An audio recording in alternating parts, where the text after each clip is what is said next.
السلام عليكم ورحمة الله وبركاته. أهلا وسهلا بكم وحلقة جديدة ببرنامجكم مستشارك العقاري مع AM. AM هي شركة مصرية سودانية، أول شركة في مصر تعمل في مجال التسويق العقاري. الحمد لله رب العالمين، احنا سعدنا وشرفنا ان احنا سافرنا جمهورية السودان الشقيقة، وده كان في 12/22، وعملنا معرضنا الأول في برج الفاتح فندق كورنيثيا، ثم المعرض الثاني والثالث والرابع كانوا في عام 23، ثم الخامس والسادس والسابع كان في عام 24، ومنذ أيام بسيطة منذ قرابة أسبوع تقريبا عملنا معرضنا الثامن في مقر الشركة 48 عباس العقاد. فهذا اليوم كان يوم قوي قوي ما شاء الله، وكان فيه نسبة حشد ونسبة حضور غير عادية. سعدنا وشرفنا ان اللي افتتح لنا المعرض وقصلنا الشريط كان حضرة فضيلة الشيخ الأمين. حضرة فضيلة الشيخ الأمين هو من محبين تراب السودان. زي ما امامنا على الشاشه كان قص الشريط، وشفنا سعاده الشيخ الامين كان مع معالي الوزير وكان مع استاذنا بابكر حنين في قص الشريط، وكان يوم جميل وكان يوم مبارك جدا جدا جدا. واتحسدت في اليوم ده ان ازاي الشيخ الامين يجي لك، وان ازاي معالي الوزير، وان ازاي بابكر حنين، وان ازاي التجاني حاج موسى. الحمد لله رب العالمين، كان يوم موفق قوي قوي قوي من فضل الله عز وجل عليا. النهارده يوم مش عادي يا جماعه، النهارده يوم مميز قوي قوي قوي. كنا وعدنا في الحلقه الماضيه بان شاء الله خدنا وعد من فضيله الشيخ الامين عمر الامين بان ان شاء الله هيكون معانا في الحلقه القادمه. بيني وبينكم انا لحد من 5 دقائق ما كنتش مصدق، قلت في اي لحظه الشيخ الامين بيجي له تليفونات من جميع انحاء العالم، فقلت ممكن يعتذر لان ممكن يسافر في اي لحظه. الحمد لله رب العالمين وفقنا في اننا النهارده اجتمعنا بسيادته، واحنا امامكم الان على الشاشه. اهلا وسهلا بحضرتك يا سيدنا، سعدت بلقاء معاليك. بسم الله الرحمن الرحيم، والصلاه والسلام على اشرف الانبياء والمرسلين سيدنا محمد وعلى اله وصحبه اجمعين.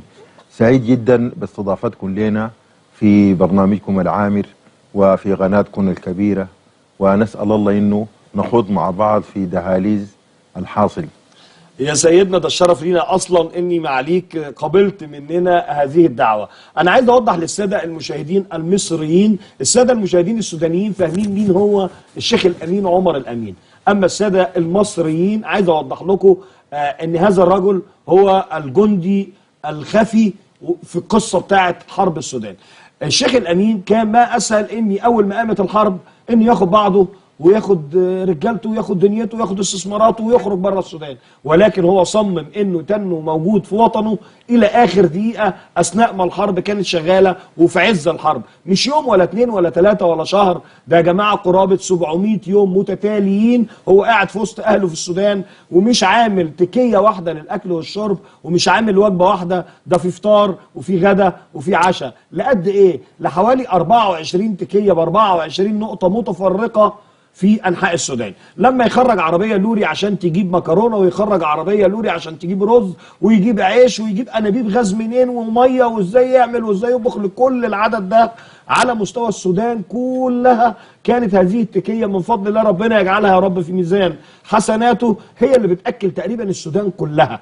طب انا باصص للموضوع بمنظور تاني كمصري، ان مثلا في الف في معركه مع ب، طب اثناء ما الف وب بيتعاركوا مش وارد ان بيت هذا الرجل يقع عليكم بلا، وارد ان بيت هذا الرجل ان الرجل يفقد حياته في لحظه، ولكن هو صمم على البقاء في وسط اهله، في وسط فقراء السودان، في وسط الناس الغلابه، في وسط الناس اللي لم تهرب فارره نظرا لعدم وجود ممكن امكانيات معاها، معاش فلوس، معاش تتحرك فانا شايف ان هذا العمل عمل بطولي، وده احد سيفين الموضوع. والسيف الاخر يا جماعه اللي بجد يعني الجسم يشعر له، يعني موضوع صعب قوي قوي قوي، وهو دفن اهالينا الموتى بالسودان. يعني ايه؟ يعني اثناء الحرب كان في جثث وامانات كتيره على الارض، وخلاص بدات ان الحيوانات الاليفه اللي احنا عايشين معاها في جميع انحاء العالم، مش في مصر بس، مش في السودان بس، في اي بلد في العالم، في الشارع حاجه اسمها قطه وكلب والكلام ده مظبوط.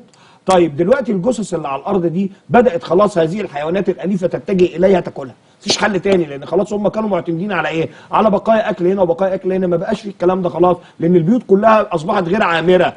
فلما هذا الرجل يلحق كل هذه الجثث ويبتدي يحفر ويبتدي يدفن ويصلي الاول صلاة الجنازة للوفيات الكثيرة دي.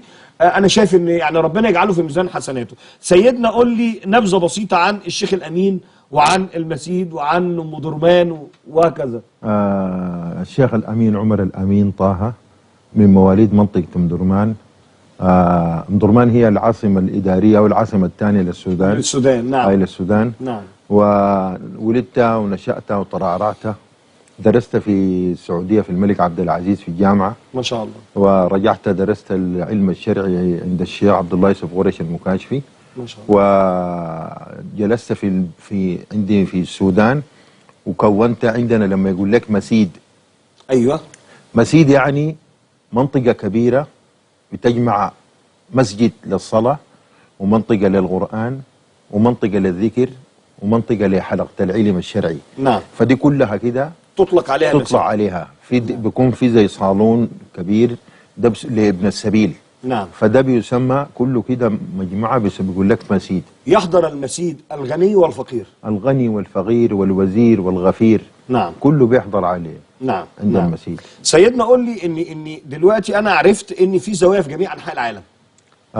الحمد لله ربنا سبحانه وتعالى بفضل الله وفقنا على انه في شيكاغو عملنا زاوية من 2001 في هولندا، يعني من 24 25 سنة. مستقطب او يعني مستهدف الشباب، لانه فترة الشباب فترة صعبة شوية. فترة الشباب ممكن الرسول صلى الله عليه وسلم قال نصرني الشباب فيما خذلني. نعم. وربنا قال فيتي آمنوا بربهم وزدناهم. فمستقطب الشباب أنا لأنه الشباب ممكن يعني تجذب العادات السالبة. نعم. المخدرات. نعم. وخلينا واقعيين، الشباب هم الحاضر وهم المستقبل. وهم المستقبل. خلينا واقعيين. فالحمد لله قدرت استقطبت كمية كبيرة جدا من الشباب في أوروبا، من هولندا لبلجيكا للندن لفرنسا وكل عام كل منطقة بخط عليهم حد بيكون هو المسؤول. فكل سنة في المولد النبوي الشريف أنا بمر عليه المناطق دي، بنعمل ليالي وذكر كمية دخلوا الإسلام. فالحمد لله يعني ربنا يجعله يا سيدنا في ميزان حسناتك. انا قريت كتير، بس عايزين نوضح للساده المشاهدين دور الشيخ الامين اثناء الحرب. صراحه اثناء الحرب انا لقيت نفسي جالس في المنطقه، والغلابه الناس اللي ما يقدر يطلعوا لجأوا لي. نعم. فكان واحد في الاثنين، يا اما اضحي معي شبابي اضحي واجلس لخدمتهم، اما اطلع. نعم. منطقة أم درمان القديمة بقيت جالس فيها أنا وشبابي فقط. المنطقة كلها فاضية. المنطقة فاضية، في الناس الغلابة اللي ما قادرة تطلع، في كبار السن ما قادرين يطلعوا، في ناس عاجزين ما قادرين يطلعوا. فلقيت نفسي إنه ما يعني لازم أوفر لهم وجبة الفطار. في ناس عندها سكر وكده لازم يفطروا. فبدينا وجبة الفطار، وجبة الغداء، وجبة العشاء. إضافة لأنه كل المستشفيات في الحرب كله مغلقة. عملت أنا مستشفى متحرك أو عيادة متحركة فيها دكاترة، فيها أخصائيين، وفيها عندي بنتي ذات طبيبة جلست ماما قالت لي أنت جالس بجلس معك. بعد ذاك عملنا صيدلية. فبقينا مواجهين إحنا والرصاص يضرب، إحنا في الوسط وفي مجموعة خلفنا ومجموعة أمامنا. نعم. والضرب وإحنا في الوسط ومكافين، لازم المية قاطعة، لازم نسقي الناس دي كلها مية. نعم. فجبنا العربات النقل وفي التوك توك تملى مية وتيجي وتملى مية وتملى غاز وأنابيب الغاز كله وازاي النار عشان الطهي كله والأواني أيوة. أنا عايز أقول يا جماعة الموضوع كان كبير قوي بجد، إحنا مستقلين بيه يا جماعة. اللي بيعمل فرح لبنته وبيقول مثلا يعني انا اسف هبح مثلا عجلين او بتاع عجلين، فبيقول انا عملت وجبت طباخين طب واللي بياكل بلد كامله، اللي بياكل جمهوريه السودان ده يبقى هنقول عليه ايه؟ طب كان بيطبخ ازاي؟ طب كام مطبخ شغال في آن واحد؟ طب كانت كام عربيه رز بتيجي وكام عربيه مكرونه؟ طب الراجل ده كان بيجيب الخبز منين؟ الراجل جاب الميه للناس دي منين؟ طب الراجل ده عمل ايه في قصه الادويه؟ طب الراجل ده لم يخاف على نفسه؟ يا اخي ده بيقول لك يوم يفر المرء من ابيه وامه واخيه، ما الاقي قنبله طايره من اليمين للشمال وقنبله طايره من الشمال لليمين وانا هقعد وهكمل. ده مش كده وبس، لما اسمع ان في رصاص في الحته الفلانيه وفي خلاص ضحايا على الارض، اقوم خارج برجالتي لامم هذه الضحايا واصلي عليهم صلاه الجنازه وابتدي ان انا ادفن الناس ديت، وان انا احافظ على كرامتها واحافظ على كذا كذا كذا. موضوع كبير. سيدنا واحنا في الطريق كنت معاليك حكيت لي عن قصه كده بتاعت احد الاولاد اللي رايحين يشوفوا والدتهم. سبحان الله، في مجموعة، في رجلين والدتهم اتوفت. نعم. فتحركوا على اساس يجوا عندنا، فاحنا الناس الوحيدين الكفيلين عليه انه يشيل الجثمان. نعم. ويغسل الجثمان على الطريقه الاسلاميه، وبنصلي عليه وبندفنه على طريقتنا الاسلاميه. فهم جايين علينا، فلموا فيهم جماعه الدعم السريع، اعتقلون معتقلين شهر. فلما اطلعوا صراحهم ما في منطقه فيها اكل فيها الا عندنا، فجوا علينا. بيتكلم معي قال لي يا اخي انا عندي والدتي متوفيه وما عارفين الحاصل على ايه. فاتحركنا وتحركوا الشباب، والحمد لله انا اي شيء موثقه بالفيديوهات، لانه يعني في حكاوي ما بتصدق. ما فيش عقل يصدقها بالكلام اللوجيك الطبيعي، مفيش عقل فعلا يصدقها. فمشينا فعلا ولقينا جارهم على طول. فللاسف قال لهم امكم الحيوانات الكلاب بدون مؤاخذه طلعت وجرتها وبتاكل في الجثه امام عينه، هو فوق وما قادر يقوي، وما يقدرش ينزل، ما يقدر ينزل.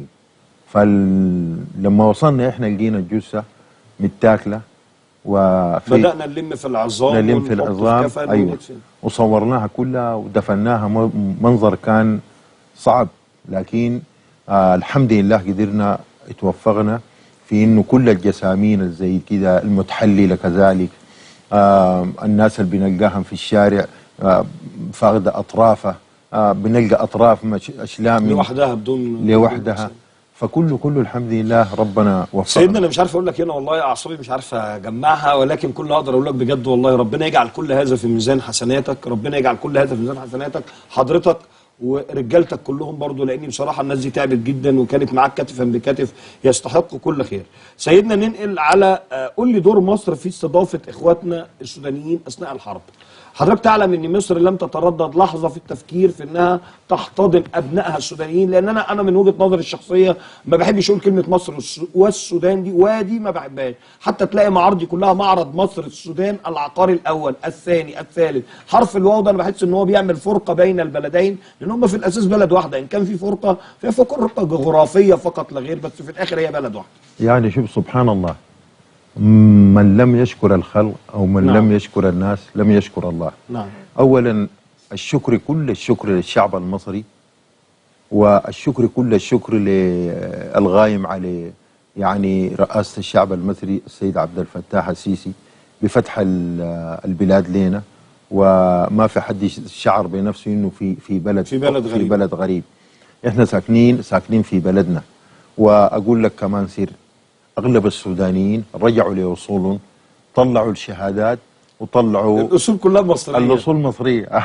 عارف يا سيدنا في عندك بيقولوا عليه قبيله كبيره جدا، قبيله الجعفري دي اساس قبيله الجعفري دي مصر فعلا. وعندنا مسجد شيخ صالح الجعفري، وهو كان احد ائمه الازهر الشريف، وكان برضه من احد ائمه سيدنا الامام الحسين رضي الله عنه. فادي قبيله مثلا فعلا. وتلاقي قبائل اخرى اساس جذورها سوهاج، اساس جذورها قنا، اساس جذورها نجا حمادي، كلها اساسها الصعيد.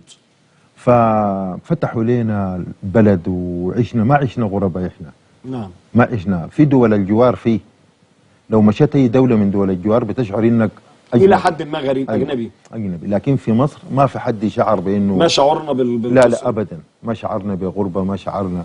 فمن باب من لم يشكر الناس، فبنشكر الشعب المصري شكر جزيل جدا على استقباله لنا وفتح ابوابه وفتح بلاده وفتح خيراته. وما شاء الله كمان السيد الرئيس يعني ادى صلاحيات للسودانيين، ويعني ما قصر معنا، يلقى جزاءه عند الله ان شاء الله. ان شاء رب العالمين. برضه يا سيدنا احب اضيف يعني ازيد من من الشعر بيت اللي معاليك.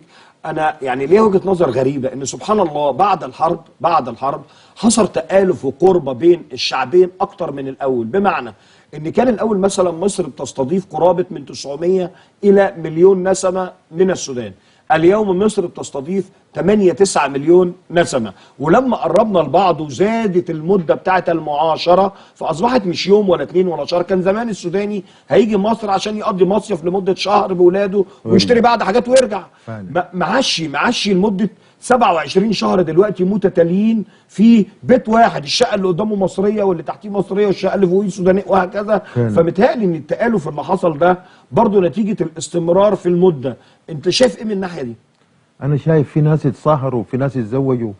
ايوه، يتزوجوا سودانيين، يتزوجوا مصريين مصريات، سودانيين يتزوجوا مصريات، في مصريات يتزوجوا سودانيين، فانصهروا مع بعض. فدلوقتي فعلا يعني بدت خلاص الناس بدت ترجع، لكن برضو يعني استقبال كان وترحيب، ويعني زي ما بقول لك ما في حاجه كانت غريبه. نعم. يعني احنا عايشين هنا وعايشين في ديارنا وعايشين في وطننا. فهسه بدت الناس ترجع، لكن برضك الشيء الفتره اللي قضتها في مصر فتره ما بتتنسي ابدا والله. نعم. انا اللي خايف يا سيدنا والله بعد السودان ما ترجع تاني يا رب، وربنا يصلح حال السودان وترجع احسن من الاول تاني، لانها ترجع احسن من الاول تاني، لان السودان بلد بالنسبه لمصر هي مش بلد عاديه، ده دول اقرب بلد لينا في الاخوه، وزي ما حضرتك قلت في النسب وفي الشراكه وشركاء في النيل، والعادات الاسلاميه الجميله بتاعت مصر هي نفس عادات السودانيين. وفي حاجه تانية، اتفضل يا فندم. في حاجه تانية، محتاجين قوي قوي قوي لإعمار السودان بالخبرات المصرية، بالخبرات اللي شايفينها احنا في المباني، في المناطق اللي بدت، هو شغلكم ذاته، المناطق اللي بدت شفناها إعمار كيف. أنا بقول لك عندي فيلا في مدينة نصر، وغبت من البلد هنا زي 4-5 سنين. 4-5 سنين. أيوة. رجعت لما رجعت الموضوع مختلف. لقيت كباري ولقيت شوارع يعني ما شاء الله. يعني مدينة نصر بالمناسبة 13 كوبري اتعملوا في أقل من سنة. أيوة يعني معجزة. بص يا سيدنا، برضو من نفس الباب بتاع من لا يشكر الناس لا يشكر رب الناس. احنا بجد بجد بجد بنرفع القبعه الى فخامه الرئيس عبد الفتاح السيسي، انه قدر في فتره قليله جدا، ده كل اللي احنا بنحكي فيه ده يا سيدنا في 10 سنوات بس، قدر يعمل نهضه عقاريه في ال7000 سنه في تاريخ مصر ما شفناهاش، من عاصمه اداريه جديده الى اسيوط جديده اسكندريه. احنا ما بنسمع بمهاتير محمد عمل ايه في ماليزيا. ايوه. بنسمع باردوغان عمل ايه في تركيا. نعم. دلوقتي هنسمع بالسيسي عمل ايه في مصر. نعم. ودخل مصر يا سيدنا في المنافسه العالميه في مجال العقارات. الحمد لله ان النهارده احنا بننافس دبي وبننافس تركيا. يعني النهارده في حرب بين 3 بلاد وبعض كده على العقار، على تجاره العقار. في معجزه اسمها العاصمه الاداريه. ايوه بالظبط كده. أيوة. الحمد لله النهارده مصر قدرت انها تنجح انها تستقطب الشعب السوداني في الشراء بمصر في العقارات في قرابه النهارده 40 مليار. فعلا 40 مليار دولار، مش 40 مليار جنيه. فالحمد لله رب العالمين احنا رايحين في مكان حلو قوي. انا بجد بنرفع القبعه لسياده الرئيس. وعارف سعادتك يعني في اول ما سياده الرئيس تولى حكم مصر في 2014 على طول اعلن عن قصه مولد جمهوريه جديده، مولد عاصمه جديده. يعني ايه يا سياده الرئيس عاصمه جديده؟ قال يعني جمهوريه جديده تقود مصر من داخل مصر. فتعمل جمهوريه جديده فيها من وزارات وفيها من سفارات وفيها البنك المركزي المصري، فيها كل الهيئات. في من يغول وفي من ينفذ. نعم. في من يغول وفي من ينفذ. صراحه السيد عبد الفتاح نفذ. نعم. نفذ. يعني كباري، مدن، يعني اشياء، والنور اللي كان بيقطع كتير، والميه، والشوارع اللي كانت ضيقه. فندم طريق مصر اسكندريه الصحراوي ده كان حاره واحده رايحه جايه، وبعدين لما تقدمنا شويه خليناهم حارتين. الرئيس النهارده خلاهم 12 حاره، 6 رايحين و6 جايين. دي في تاريخه. هيجي وقت من الاوقات، زمن من الازمان، يقول لك في نقطه تحول حصلت في مصر زمن الحاكم عبد الفتاح السيسي. ده انا معاك وبأيدك في هذا الراي، ان هو حفر اسمه بالذهب برايي في تاريخ جمهوريه مصر العربيه. نعم. كنا سعدنا وشرفنا في الاسبوع الماضي بافتتاح سيادتك الى معرض مصر السودان العقاري الثامن، وده كان مقام في شركه اي ام، كان يوم 18 و19 الجمعه والسبت. سعدنا وشرفنا بحضرتك في قصر الشريف وكان يوم جميل. انا كنت عايز اعرف انت حضرتك عن شركه اي ام دي وعن وجود شركاء سودانيين معايا من فضل الله عز وجل. احنا 6، فانا معايا 5 اخواتي السودانيين الكبار اللي انا بتشرف بالشراكه معاهم، وانا المصري الوحيد اللي فيهم. والله على قد ما اني فرحان برجوع السودان تاني وان كل الناس دي ترجع تشوف مصالحها ببلدها على قد ما اني حزين لو الناس دي كلهم سابوني مره واحده. انا مش عارف اكمل ازاي من غيرهم. انا اتطبعت بطبعهم وخلاص خدت عليهم. سيدنا انا بصحى افطر بوش وبتغدى اكاشيه وخلاص، يعني انا خلاص حياتي بقت السودان. يسيبوك ازاي؟ انت بعد شويه هم نفسهم حيكونوا في السودان في الطفره اللي ان شاء الله حتكون في السودان، وحيكون فيها المصريين. نعم. وانت حتكون فيها، بس تنقل المكتب من هنا ليه؟ صراحه انا لما حضرت وافتتحت المعرض ما كنت متخيل حاجه ضخمه كده.